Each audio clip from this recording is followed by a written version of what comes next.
Hello, magandang gabi sa inyo lahat mga kababayan ko. So bago tayo do sa main topic natin, may siningit lang sa aking video. So ito no, sabi ganun, did you see what happened? Did a ghost flip her? Tingnan nga natin to.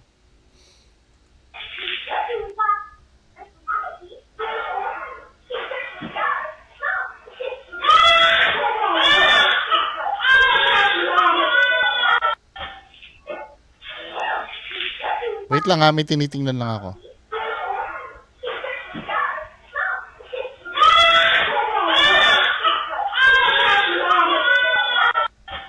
Feeling ko hindi. Hindi siya, walang paranormal dito. Feeling ko may tali itong bata. Alam niyo kung bakit? I-zoom ko ha. Yung puwet ng bata, meron ng parang ano tamo ha? Pag ano niya. You know, umaangat na itong damit niya eh. Tama ba ako? Umaangat na itong damit niya bago pa man mangyari yun eh. I don't know no, kung trip ito nung magulang. Itong pinagsususpetsahan ko, unang napanood ko pa lang, parang meron ng something dito. Then, pagpatuloy natin. Ayan o. Ano na yun, halata na yung tali dito. Umaangat na ito eh. Di ba? Kaya tapos dun din manggagaling yung kung bakit babaliktad yung bata, tinan nyo. Oh, di ba? Alam mo na, tapos ano pa ito, social media, syempre gagawin ng lahat para dyan sa social media. Para sa akin yun ha.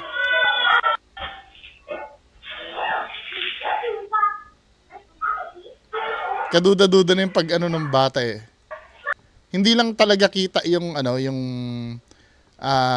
tali kasi pwedeng kasi mababa din naman yung quality ng video eh.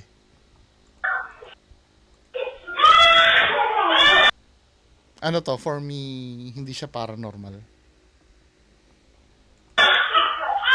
Tsaka ito hindi naman siya CCTV, di ba? Pero may nakaabang na agad na camera na kukuha nung mangyayari. 'Di ba? Hindi pa wala pang nangyayaring paranormal, may nakatanim na agad na camera.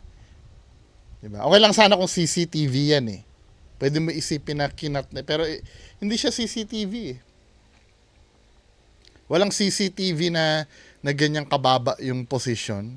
I don't know, meron ba? Baka naman meron ano, pero wala talaga, hindi siya paranormal. Tsaka hindi ko alam bakit kailangan pang baliktarin yung bata, di ba? Anyway, hindi, kung ano yung pagpapasya nyo dito, bahala kayo. Pero for me, nakita ko na para talaga siya may tali sa likod eh. Then after niya, no, puntahan ng kinat na agad yung video. Anyway, proceed tayo do sa main topic natin mga kababayan ko. Ito na-discuss ko na to ng pang 2:00. Pero maganda kasing pag-usapan ito ngayon kasi medyo may kababalaghan doon sa issue. Ito yung nag-viral na dahil nagayuma daw yung groom. Di ba? Naaalala niyo yan? Yung may isang delusional na na nagayuma daw yung groom. Ayan o, kasalan. Basahin natin ha. Kasalan, naudlot dahil si groom ginayuma di umano ni bride. So, may opinion na ako before dyan. Sa akin, hindi naman talaga ginayuma yon. Feeling ko talagang nabudo lang talaga yung lalaki. Pero who knows, ano? Tingnan natin yung ipapalabas dito. Panoorin natin mga kababayan ko. Sa halip na I do, nauwi sa I don't ang isang kasalan sa Cagayan de Oro City sa Mindanao. Ang namagitan daw kasi sa groom at bride, hindi true love. Yung mga bagong manonood lang sa akin, may nagrereklamo na naman eh. Mas malaki pa daw yung video ko kesa sa nire-reakan. Yung mga old school na nanonood sa akin, alam niyo na yung reason, di ba? Binablock kasi ng KMJS ito. Pag buo yung video. Kaya nga bibihira yung may mag-reaction video sa KMJS eh. Kasi tinitake down ng GMA pagka na-detect nila na buo yung video. Or although na i-dispute mo yun, papayagan ka naman as fair use, pero yung kita yung revenue ng video mapupunta lahat sa GMA. Diba? Sayang naman. Dumaldal ako dito tapos sa kanila lang mapupunta. Anyway, pagpatuloy natin. Kundi epekto lang ng gayuma? Simple pero elegante ang setup ng civil wedding nitong Lunes sa Cagayan de Oro City sa Mindanao. Ang reception, all set na rin. May pagkain, photo booth with matching photo at video coverage pa. Pero sa araw ng kasal, Yes, of course. katakatakang walang masyadong dumating na mga bisita. Wala na yung wedding na wala yung bisita. Ang tanging naiwan lang sa venue, si bride. Si groom kasi biglang nag-back out. Kuno na lagi ko gantan nga ano lang. Abot mo sa inyo na. Ang sabi daw ni groom, ito, inaalala ko lang din talaga kung bakit ako umabot sa ganitong sitwasyon. Parang ang dating hindi niya alam yung nangyari, parang magic na nandun siya, di ba? Pero sometimes nasasabi to kasi nga nabudol ka eh. Yun ang totoo, nabudol ka. Wag na nating ipasok yun na gayuma. Yun ay palusot lamang. 'Di ba? Nanonood ako nung college ako. Ang pasok ko kasi noon mga 11 AM pa. So nasa Valenzuela ako eh. Ang pinapanood ko, may program kasi si Ben Tulfo tuwing umaga sa UNTV. So pinapanood ko yung pag-umaga. Sabi ni Ben Tulfo, hindi naman daw totoo yung mga katwiran ng mga nabibiktima na para ako na-hypnotize. 'Di ba? Hindi daw totoo 'yon. Sadyang magagaling lang talaga yung mga scammer, tsaka yung mga budol-budol. Kaya nga dapat laging one step ahead tayo dyan sa mga yan eh. Although na sometimes, hindi ko naman pwedeng ideklara na kahit nagre-react ako ng mga budol-budol, ako budol proof na ako. Hindi, lahat tayo, pwede tayo mabiktima niyan mga men. 'Di ba? Tandaan nyo, nag-a-update din yung mga yan. Pag itong style na to ay buko na, iisip ulit yan ng bagong style na palapit na ng palapit sa katotohanan. Yung, alam mong kasi ang unang layunin ng mga con artist na yan, alisin yung pagdududa mo eh. Laging ang style niyan, katulad ni Francis Leo Marcos, kahit na hindi mo siya hinihinga ng proof, pakita siya ng pakita ng proof. Yung para bang palagi siyang may doubt na baka hindi ka maniwala ha. Parang ganun ang dating.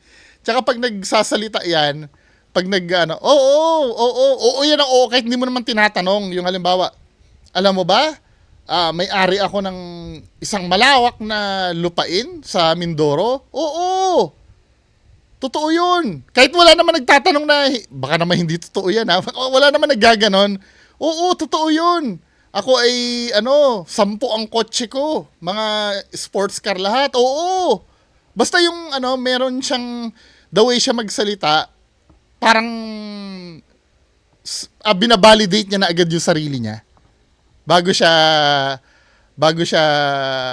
makipag-usap sa'yo or bago pa man siya tanungin. 'Di ba? Yun ang mga red flag. Bagamat hindi naman lagi, no? Pero pag mga ganun ang kausap mo, medyo red flag na yon. Yung ganun. Lalo na pagka-transaction mo sa negosyo, yung laging self-validation ang ginagawa. 'Di ba? Ginapunto ito. Karon kay butingon lagi siya. Si lalaki raw kasi, di umano. Ginayuma lang ni girl. Natauhan lang daw ang groom matapos itong sabuyan ng asin. Grabe ka sir, di gid ka mamawa, di pa gid ka. Grabe ka sir, hindi ka umaalis at hindi ka rin nagsasalita. 'Di ba? Ginaganon. Hindi, ito, biktima din ito si kuya. Pero I don't believe na... kayo, naniniwala ba kayo na gayuma yon? Kasi for me, ganito medyo, panoorin muna natin yung yung kung saan nagsimula, no? Bago ko komentuhan yung paggagayuma. Motibo. Ang wedding coordinators ng kontrobersyal na kasal, sina Arvil at Vanessa. Yan yung natulfo no? March 8 lang daw nung nag-inquire sa kanya ang bride. Nagpakilala siya, Miss Shalene Lorena Justin Laugo, isang civil engineer. Tapos yung tatay niya raw, NBI directors, bigla akong napabilib. Kinat na nila ano daw siya, parang pamangkin ba ni Bongo? Yun ang ni Senator Bongo. Tapos yung kanyang daw ay tatay ay parang hepe ng NBI sa Davao. Yun ang sinabi niya sa sa Rapi Tulfo Or yun ang kwento nitong mga to sa Rapi Tulfo. Pero ang kasal, sa March 10 ng hapon na raw agad. Ura-urada yung wedding kasi buntis Just imagine, March 8 nag-inquire sa kanila tapos March 10 kakasal na. daw siya. Since high profile sila, Wait, ano sabi? Raw agad. ura-urada yung wedding. Wedding coordinators ng kontrobersyal na kasal, sina Arvil at Vanessa. Nitong March 8 lang daw March nung 8. nag-inquire sa kanya ang bride. Nagpakilala siya, Miss Shalene Lorena Justin Laugo, isang civil engineer. Tapos yung tatay niya raw, NBI directors, bigla akong napabilib. Pero ang kasal, sa March 10 ng hapon na raw agad. Bilis no? Urada yung wedding kasi buntis daw siya. Since high profile sila, ayaw niya na ma-disappoint yung family nila. So sa side ko as the wedding Old style na yun Ngayon, accepted na yun, di ba? Yung mabubuntis ka na hindi ka na maikakasal. Hindi na uso yun, yung madidisappoint ang family ko na nabuntis ako na hindi ako kasal. Parang outdated na yung ganong tradition Meron siguro, no? Meron pa naman, pero ngayon, hindi yun Kahit pa sabihin mo na ganon, ura-urada kasal. Kasi ang kasal, pinagpaplanuhan yan Just imagine, March 8 sila kino-ordinate. Tapos, 10 mangyayari yung kasal. Siyempre, mamimigay ka pa ng mga invitations niyan, di ba? Sa kung sino-sino. Parang ang bilis talaga. Dun pa lang, parang hindi na siya kapanipaniwala. organizer, big break na rin to. Walang pagdadalawang isip. Sinabi ko, sige ma'am. Bagay, hindi mo rin masisi itong mga taong to no? Kasi siyempre, unang-una, high profile. Tapos, maganda din yung opportunity, di ba? Talagang magaling lang talaga manloko yung scammer. Sa side ko as the wedding organizer, big break na rin to. Walang pagdadalawang isip. Sinabi ko, sige ma'am, gawin natin yan. Kinabukasan, nakipagkita raw si Arvil sa bride na si Shalene at sa groom nitong si JL. Lahat ng nagsasalita, yung bride. Sagot na raw ng bride at groom ang isusuot nilang gown at suit, makeup artist at singsing. Ang kailangan lang daw ayusin ng team ni na Arvil ang venue, pagkain, plus photo and video services Burger? Tinan nyo, ngayon lang nakakita at ng... suit, makeup artist at singsing. Ang kailangan lang daw ayusin ng team ni na Arvil ang venue, pagkain, Ayan burger sa kasal. Hindi, malay mo yan na uso ngayon may hotdog sandwich pa Unique plus photo and video services. Ang inavail na package ng bride at groom, good for 100 guests. Go na siya sa pricing. Nag-send na raw si daddy ng 270k. Pakicheck na lang bank account mo. Sinek FLM na FLM no? ko, wala. Sir, baka may glitch lang. Nagpatuloy pa rin ako. Si Arvil, agad Hindi, yung ganon, meron talaga mga taong ganon. Naka-encounter na ako ng ganyan. Yung gagawa talaga sila ng kasinungalingan para lang mapansin sila, na hindi na nila inaalala yung aftermath nung ginawa nila. May ganyan talaga. Parang feeling ko may psychological problem yung mga ganyang tao Sinek ko, wala. Sir, baka may glitch lang. Yung maggagawa ng kasinungalingan, napadala ko na yung pera, yung mga ganyan. Kaya mag-iingat kayo mga kababayan ko. Yung mga con artists ngayon, talagang gagawin nila ang lahat. Kasi kung iisipin mo, bakit ka mag-go kung hindi mo naman alam na may darating kang bisita or may judge na darating? Kasi na-mention doon sa Tulfo, walang judge na dumating na magkakasal sa kanila Para talagang inorchestrate niya na parang bahala na lang kung ano mangyari nung time na yon. Na hindi ko alam yung reason tungkol do sa gustong mangyari. Kaya ang theory ko may tililing itong bride Patuloy pa rin ako. Si Arvil agad na nag-book ng isang hotel sa Cagayan de Huwag kayong magagalit na post ako ng post Kasi kung gusto nyo mapanood po ng buo itong... Kasi minsan may nagrereklamo I-play mo muna! Kung gusto nyo mapanood ng buo ito, yung karapatan na mapanood nyo ng buo na walang interruption sa channel po ng KMJS. Ang mapapanood nyo lang po talaga dito sa channel ko, yung dinadaldal ko lang talaga. Kasi channel ko po ito. Hindi ng KMJS. Pwede nyo pong i-search sa YouTube yung video nito. Kasi mamaya, marami kasi ako mga bagong subscribers. Una, nireklamo itong positioning ng video ko. 'Di ba? May reason 'yon. Tapos baka mamaya yung reaction video ko, may magrereklamo nga na post ako ng post. Oro City, kung saan gaganapin ang civil wedding at reception. Kailangan mabayaran muna yung full amount para mapapasok yung mga decoration. Nag-abono ako, 75,000. Hanggang dumating na ang big day. 8 a.m., nagsidatingan na yung mga suppliers ko. Pero may aberya. Wala daw yung makeup artist kasi yung gown dala din daw ng pinsan niya, pati yung wedding ring. Kasi wala pa yung pinsan niya, di pa dumating. Tumawag ako sa secretary ko, nag-prepare siya nung bridal gown. Kontak ako ng in-house ko rin na makeup artist. Ang kanilang pre-wedding shoot natuloy. Pero meron silang napansin. Wala po talagang imik si groom. Like pale. Nonchalant na lang po. First po na thought, Feeling ko may matinding pangangailangan ito si groom talaga Alam mo yung level ng ng isang kailangan ng pera na pumatol sa matrona. Parang ganun yung feeling ko dito Parang minanipulate na ito dahil magaling nga itong magsinungaling, di ba? thought ko sa boy is kanang hindi niya man ni mahal yung girl. Uy, pinipirahan lang kasi mayaman daw siya. Dili gid siya happy nga napugos nga ug dili po gid Pipilitan lang siya. Sa among amigo kanang Hindi gano'n ang mukha ng kaibigan namin, malungkot siya na may tinatago. Di ba? murag yung all Hindi, nga pwede kasing ang mangyari doon, pinangtakot niya yung yung pagkabuntis niya. O dahil buntis ako, makapangyarihan yung pamilya ko. Di ba? Yari ka pagka hindi mo ko inano. Pwede kasing ganun ang mangyari. Kasi nakakapagtaka naman na ganyan talaga. Tapos, nung nagka-bookingan na, biglang sasabihin mo na nagayuma ka. That is bullshit. Diba? I mean, kung nagayuma ka, yung gayuma itself, sa love yun dahil minahal mo lang yung tao, hindi yung magiging zombie ka. Hindi naman ganun ba epekto ng gayuma? Sa pagkakaalam ko, magkakaroon ka lang ng pagtingin do sa tao Pero totally na para kang zombie. Kasi syempre, kailangan mo ring maligo sa sarili mo. Ibig mong sabihin, hindi mo magagawa yon dahil kontrolado ka nung babae.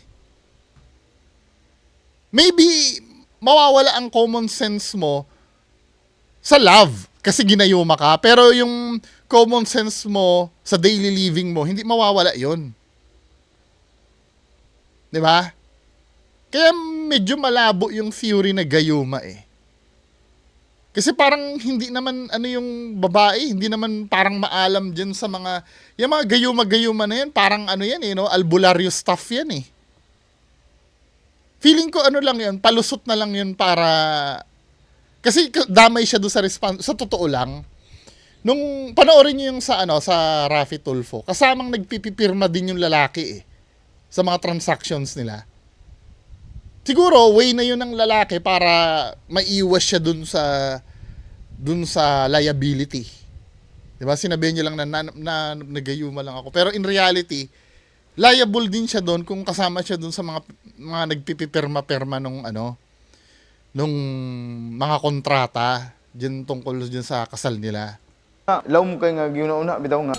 Ang wedding ceremony hindi raw nagsimula sa oras. Ang judge daw kasi na mag-o-officiate ng kasal, pati na ang mga pamilya at bisita ng bride, wala pa. Halos yung mga bisita na pumunta sa side ng groom, pero sa side ng bride, wala. Ni isa. Nagtataka na sila, 6 p.m. na, wala pa rin nangyayari.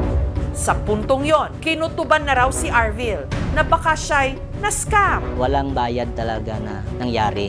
Ang ginagawa ko, pinipressure ko sila.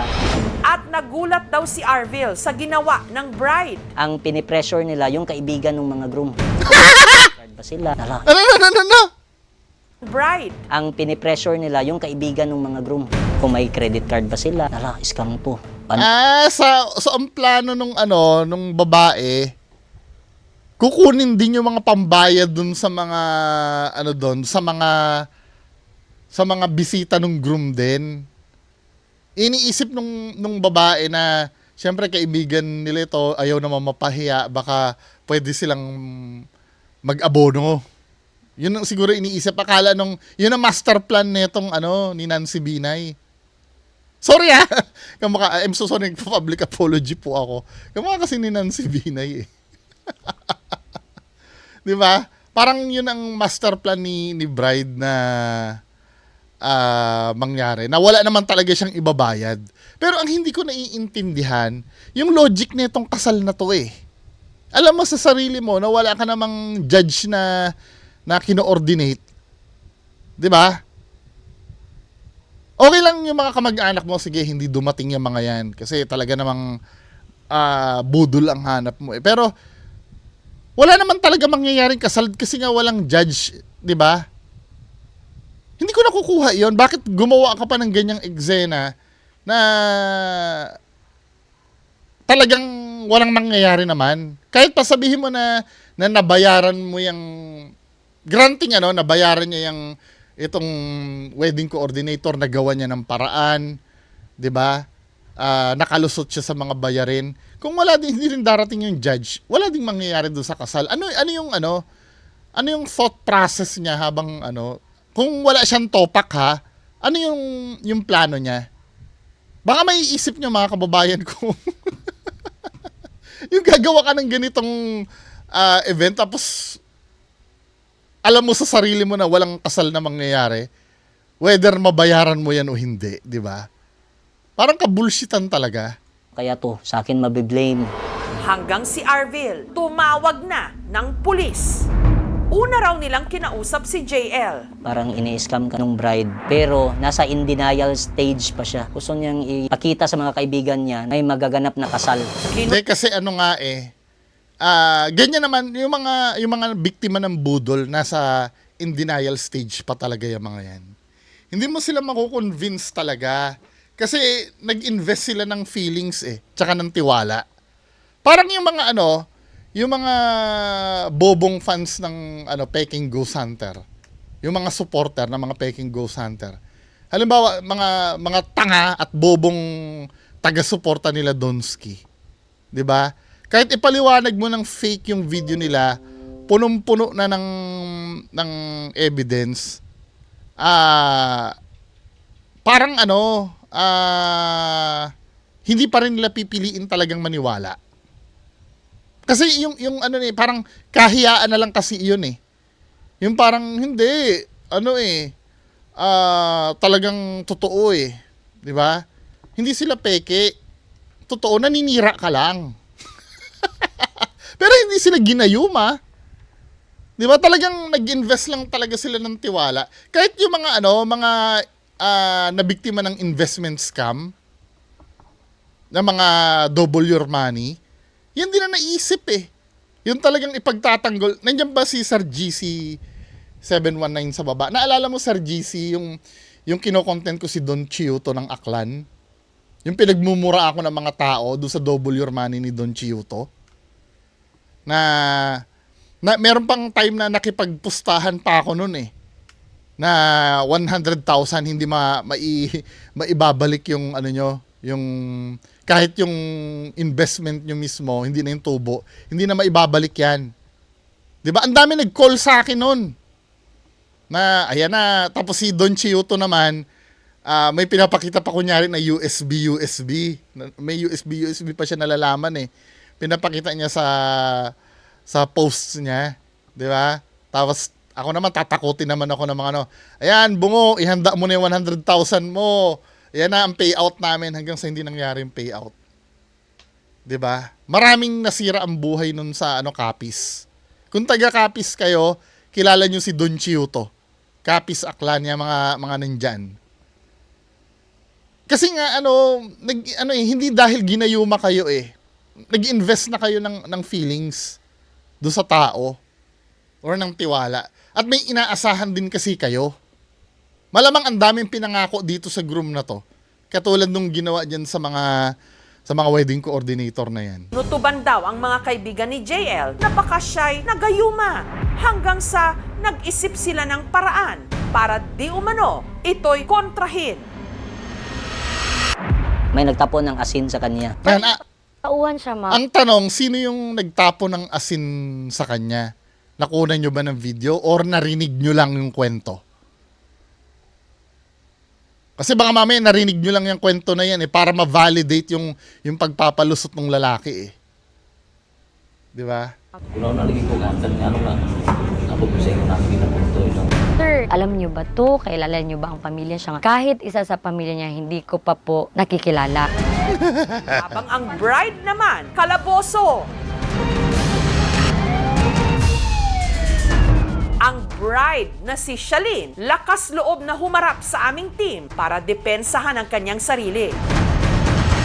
Pero meron siyang gustong linawin. Hindi raw siya si Shalene. Ang pakilala niya sa aming team, siya si Riri Go. I'm no longer comfortable na dalhin yung pangalan.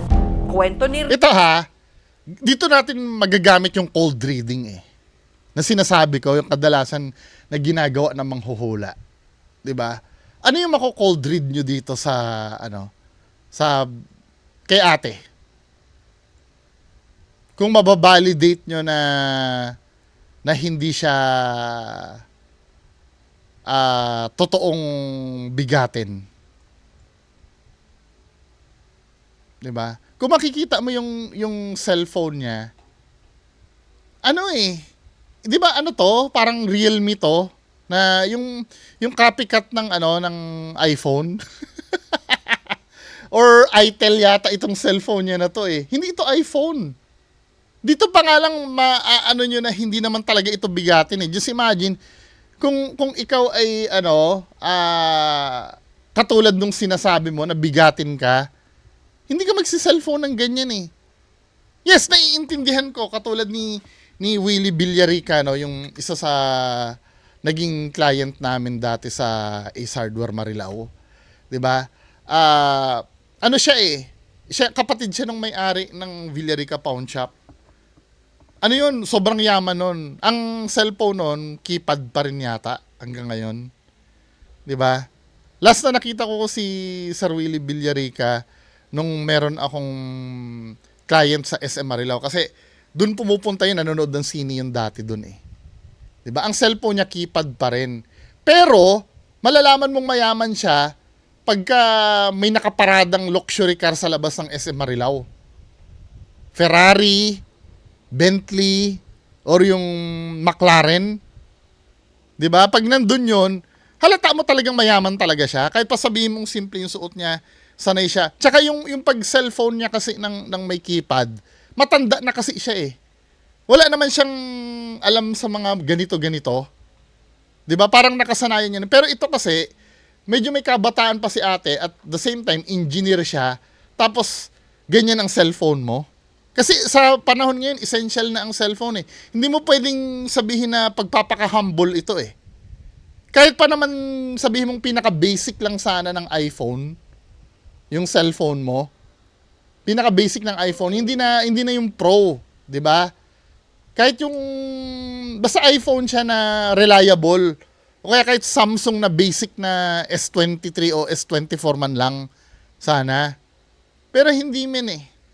'Di ba? Diyan pa lang mako-cold reading mo na hindi talaga siya kung ano yung pakilala niya sa mga tao. Hindi naman sa dahil hinuhusgahan mo kung ano siya, pero 'di ba? Hindi naman tayo mga tanga. Riri, nagkakilala raw sila ni JL sa isang dating app. Last year, broken-hearted ako. Parang nag-download ako ng isang dating app. Casual lang talaga dapat yung meeting namin. Kanto-kanto lang. Hanggang sa ang dapat na simpleng meet-up na uwi sa kapusukan. May nangyari sa amin. Kinabukasan, niyaya raw ulit Actually, yung nangyari na yun, parang hindi rin ako naniniwala dun eh. Hindi kasi nagsasalita yung ano eh. Hindi kasi nagsasalita yung groom. Talagang ayaw niya talaga na magsalita. Dahil alam niya sa sarili niya na na-denggoy siya. ni Riri si JL na lumabas. Pero hindi na raw ito nagpakita pa hanggang nitong Disyembre. Nagsusuka na ako. January, nagpa-check up ako. I found out na I'm pregnant. Alam ko, wala akong kinitang iba. So, kinontak ko siya. So, ako, I want a paternity test. Pero, hindi siya sumama. Wag na lang. Kahawak niya sa tiyan ko. Feel niya daw na alam niya talaga na sa kanya. These words are from him. Ngayon, maniniwala pa kayo sa sinasabi niyan? 'Di ba? Ingot na tayong lahat mga kababayan ko kung maniniwala ka pa sa sinasabi niyan. Yung mismo mga detalye niya nga nung nang i-scam siya sa wedding coordinator, hindi na totoo eh. Yung sinasabi niya pa kaya ngayon. 'Di ba? Pero bibigyan ko siya ng credit, magaling talaga siyang magkwento. 'Di ba? Maano mo sa kanya, hindi siya nauutal-utal, hindi siya, alam mo yon, makikita mo siya, confident pa rin siya sa sinasabi niya. Yan ang characteristic ng pathological liar talaga eh. Yung parang normal na sa kanya magsinungaling ng ganyan. 'Di ba? Samantalang tayo, 'di ba, pagka halimbawa magsisinungaling tayo, parang medyo may hesitation pa tayo eh. Parang anytime mabubuking tayo sa sasabihin natin, 'di ba? Yun ang kaibahan ng normal na tao sa pathological liar. Sa maiksing sandali, nahulog daw ang loob nila sa isa't isa. Kasi ito puro ito kwento lang ni ni ate eh. 'Di ba? Naturally, yung feelings ko sa kanya. Sinasabi niya na sa akin na he loves me. At makalipas lang Tandaan nyo ha, kwento yan ng isang tao na sinabi niya na kamag-anak niya si Senator Bongo at anak siya ng NBI director. Kaya nga, yung bawat sasabihin na lang neto, take it with a grain of salt. halos isang buwan mula nung huli silang nagkita, si JL agad daw nag-propose. Pagising niya ng umaga, nakita niya sinabi, nagpapakasal tayo. Nung Saturday, March 8, minute up namin yung coordinator. Pero ang kanila dapat masayang araw, naunsyami sa sunod-sunod na nangyari. Lalo na nang si Riri inakusahan na ngang scammer. At di umano, ginayuma lang daw ang groom para magpakasal sa kanya. May nagtapon ng asin sa kanya. Parang natauhan siya, ma'am. Kuno na lagi ko gantan napupusay ko namin pinapunto yun. Ano nga ba sa mga kumalat na kwento ang totoo? Totoo bang buntis si Riri? Hindi ako naniwala. Ginayuma ba niya talaga si JL?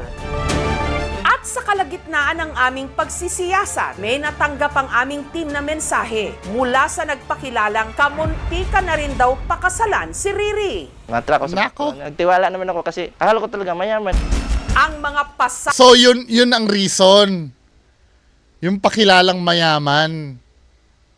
So unti-unti na nating nafi-figure out kung ano yung nag-trigger sa groom para sumama dito. Sometimes ipapahama ka ng greed eh. 'Di ba? Ano ba sa Tagalog ng greed? Yung pagiging matakaw or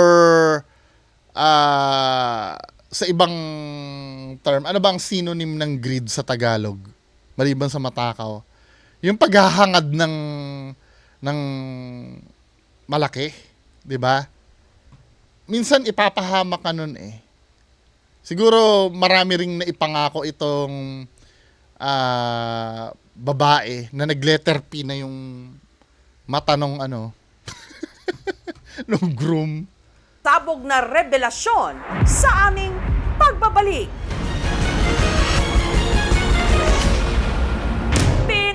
Piniestahan ng mga Marites online ang kasalang ito sa Cagayan de Oro City na hindi natuloy dahil si groom umatras matapos daw matauhan sa di umano panggagayuma sa kanya ng bride.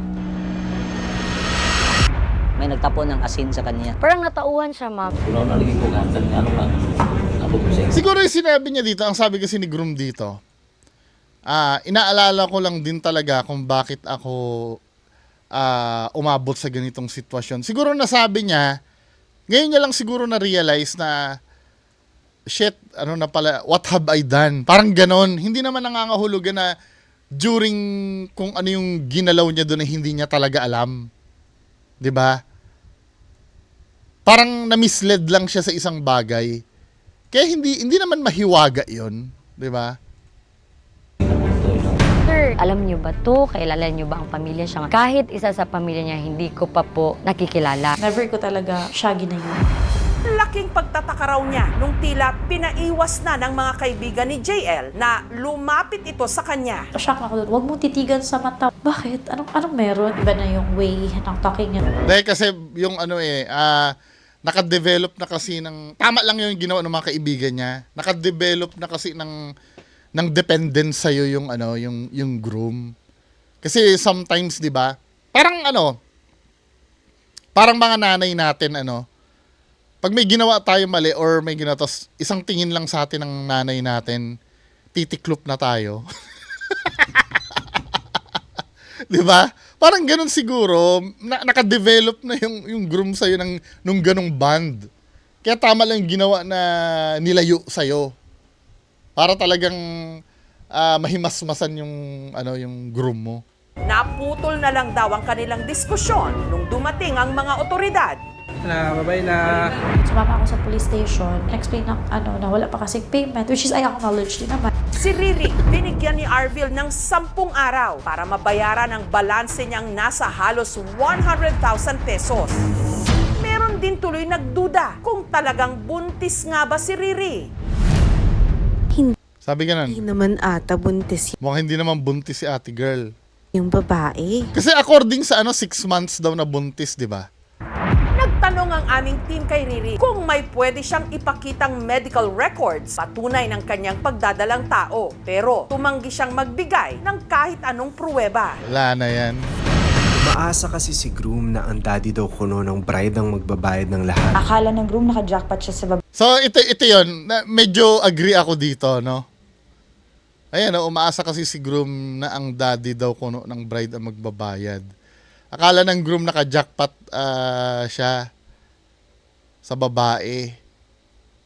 Diba? Ending scammer pala kaya nag-pretend na lang si groom na nagayuma. Ako din, yan din ang bet ko. Hindi, kayo, anong sa tingin nyo? Parang, na lang yun capping out na lang yung nagayuma na kung tutuusin, wala namang basis yun Di ba?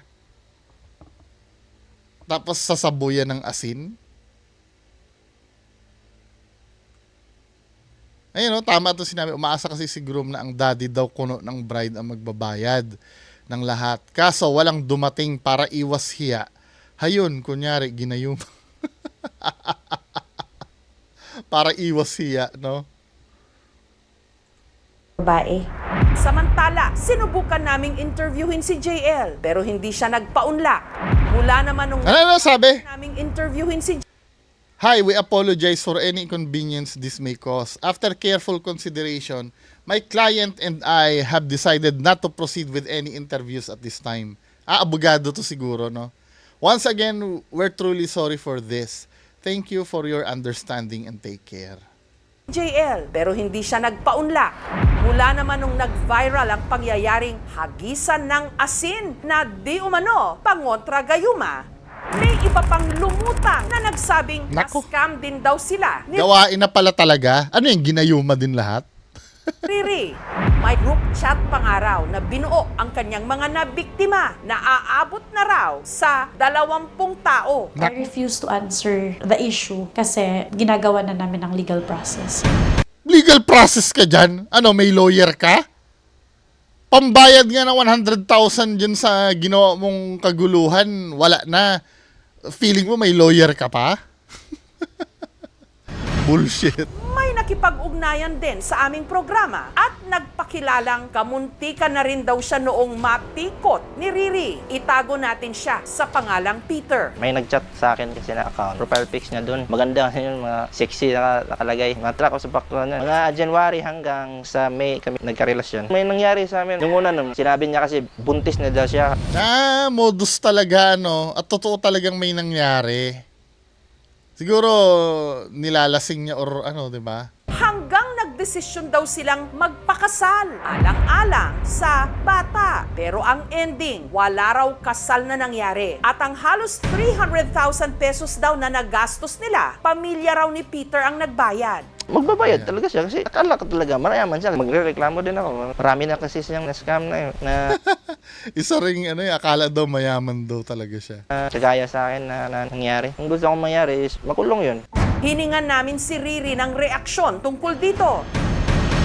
Pero tumanggi siyang magkomento. Walang batas na nagbabawal na umatras ang isang tao sa isang wedding o kasal. Pero kung ang promise to marry ay naging proximate cause o dahilan, mag-enter into sexual relationship yung partner mo, kaya napagasto siya sa kasal, pwede kang mag-file ng action for damages. Pwede siyang kasuhan ng estafa kasi may elemento ng deceit. Nag-cause din ng damage dun sa isang partner. Ang maximum penalty ng estafa ay 6 years and 1 day na pagkakakulong pero hindi lalampas ng 20 years. Ang gayuma ay nagsimula pre-Hispanic time. Mga Pilipino kasi talagang fully invested with emotion. Hindi, feeling ko yan, marami siguro nagtatanong, bakit hindi man lang nahalata ng groom na ganon? Pag blinded ka na kasi ng, ng pangangailangan, hindi mo na mapapansin yung mga ganyang bagay eh. Kahit minsan sinasampal ka na ng katotohanan, 'di ba? Hindi mo talaga maano kasi mas nangingibabaw yung pangangailangan ng groom. Feeling ko nakikita niya naman na red flag diyan eh. Kaya lang patuloy siyang umaasa kasi na totoo yung mga sinabi ni bride. Gamit na din tayo ng medium or paniniwala sa supernatural way para makuha yung affection. Mas maganda, kilalanin talaga nating mabuti ang ating mga ka-relationship. In the end, hindi tayo magsisisi. Ang pag-aasawa, hindi parang mainit na kanin na kapag isinubo at napaso, pwede nang iluwa. So, yan lang yung mapapag-usapan natin ngayong gabi. Pero still, nagtataka pa rin ako, no? Bakit niya pinlano yon kung wala din lang naman judge na magko-conduct ng kasal? Bakit ginawa niya yung ganun? Ano kaya ang purpose nun? Ano yun? Para sa self-fulfillment lang? Yung wala lang yung alam mo yung feeling ng nakaisa ka? Ganon? Di ba? Kaya feeling ko may sakit itong bride eh. Psychologically eh. Meron siyang delusions of grandeur. Diba? Anyway, mga kababayan ko, hintayin ko na lang yung comment nyo sa baba. Magandang gabi sa inyong lahat. Good night.